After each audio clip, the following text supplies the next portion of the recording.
Perkenalkan, nama saya Brenda Lapori, mahasiswa Politeknik Negeri Ambon dengan NIM 132134018, jurusan Administrasi Niaga, Prodi Administrasi Bisnis Terapi.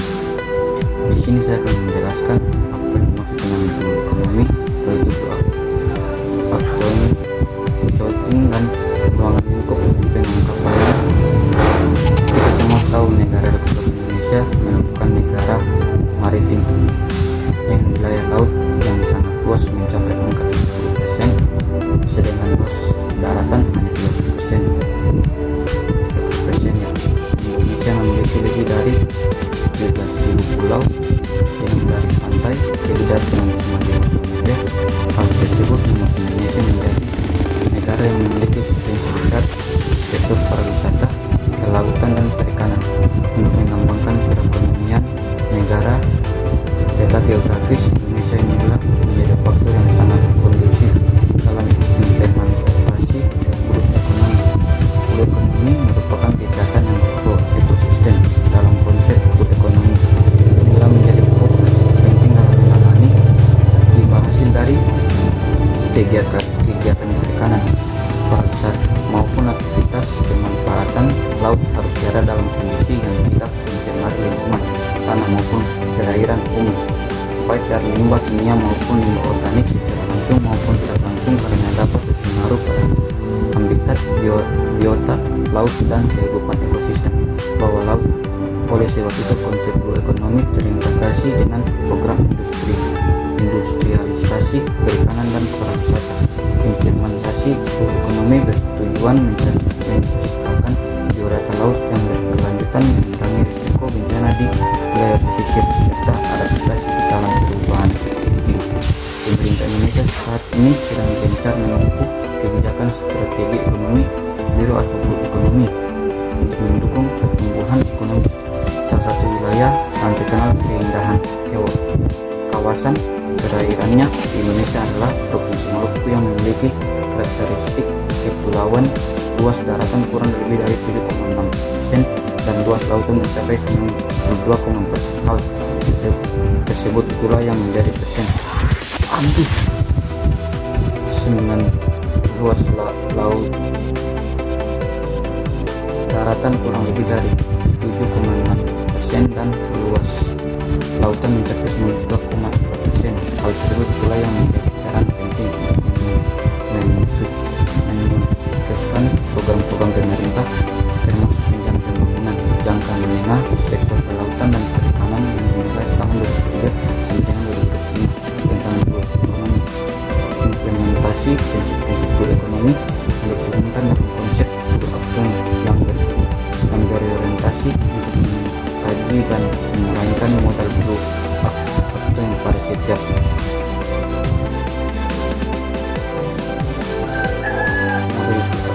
pada setiap entitas, baik profit maupun non-profit, untuk menjadi poros maritim Indonesia. Dari gambaran di atas saya akan menjelaskan yang pertama tentang ruang lingkup blue outing.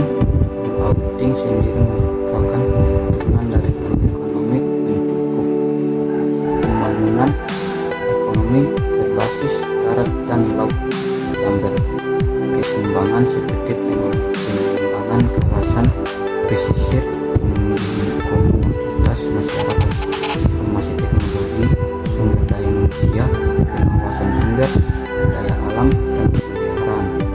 Sektor wisata pantai berdasarkan rencana pembangunan jangka menengah sektor kelautan dan perikanan, maka implementasi blue outing harusnya menjadi kesadaran semua pihak terhadap sektor pariwisata dan perikanan yang merupakan keunggulan Provinsi Maluku harus terjaga kelestariannya serta berdampak terhadap pendapatan asli daerah atau PAD dan peningkatan kesejahteraan masyarakat secara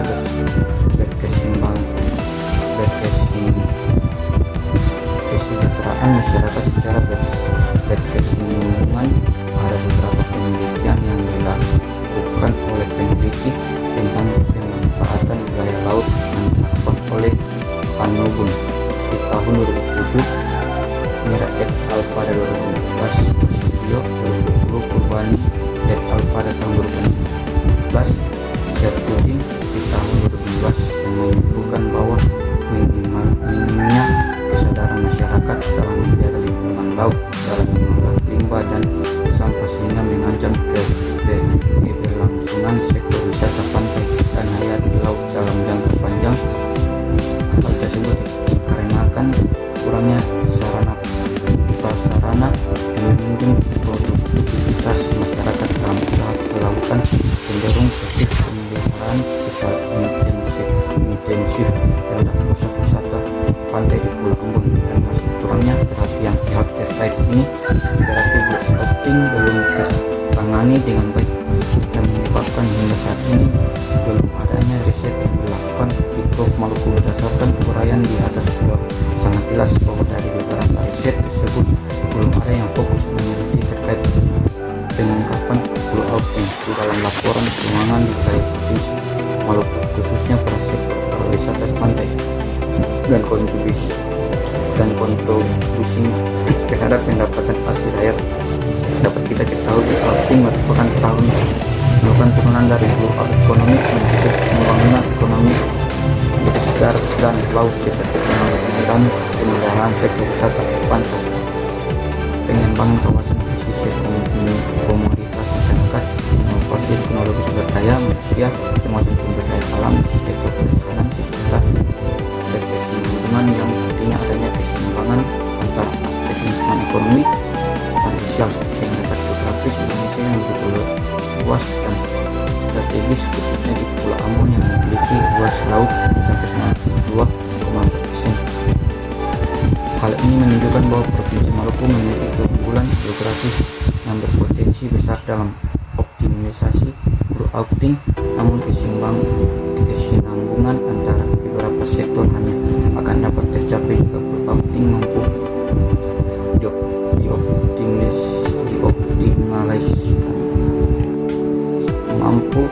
dioptimalisasikan implementasinya sehingga dapat memberikan kontribusi terhadap pendapatan asli daerah PAD baik diangkat pemerintah desa, pemerintah kabupaten atau kota maupun pemerintah provinsi. Dapat aspek yang menjadi fokus utama dalam kajian Blue Opting adalah ketersediaan sumber daya bagi pemerintah daerah dalam melakukan pengembangan ekonomi berbaris darat dan laut. Oleh karena itu, potensi wisata pantai dan kontribusinya terhadap pendapatan asli daerah merupakan salah indikator utama dalam mengukur potensi optimisasi Opting pada suatu daerah sehingga dapat mendorong peningkatan kesejahteraan masyarakat secara berkesinambungan. Kemudian yang berikut tentang pengungkapan Opting. Pengungkapan Opting dalam laporan keuangan dapat diberlakukan sama dengan biaya yang dicantumkan di dalam laporan kabaru. Seharusnya usaha atau komunitas yang mengelola suatu pusat wisata dan perikanan melakukan biaya Blue Opting yang dikeluarkan kepada pemerintah daerah sebagai unit implementasi Blue Opting. Hal inilah yang seharusnya diatur dalam peraturan daerah dan peraturan desa sesuai wewenang masing-masing. Pengungkapan biaya Blue Opting dimulai dari cara pencatat pada jurnal umum. Biaya-biaya yang dikeluarkan sesuai prinsip Blue Opting diakui sebagai biaya Blue Opting. Misalnya pencatatan dalam jurnal umum akan biaya Blue Opting posisi debit pada akun kas posisi dilakukan secara tunai. Adapun biaya depresiasi suatu aset tetap yang merupakan sarana dan prasaran untuk implementasi Blue Opting diakui sebagai akun biaya Blue Opting.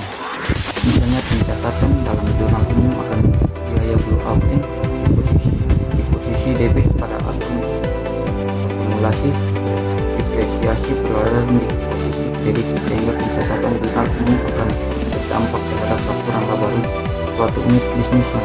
berada di sektor pariwisata dan sektor perikanan, baik yang dikelola oleh pemerintah daerah maupun yang dikelola oleh masyarakat atau pihak swasta.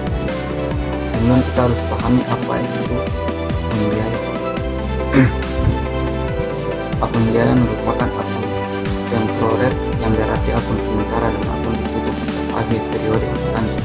Oleh karena itu perlunya dalam penentuan blue accounting di posisi aset pada neraca dapat dicantumkan pada akun akumulasi depresiasi pergerakan yang digunakan untuk implementasi prinsip blue accounting, karena financial statement merupakan instrumen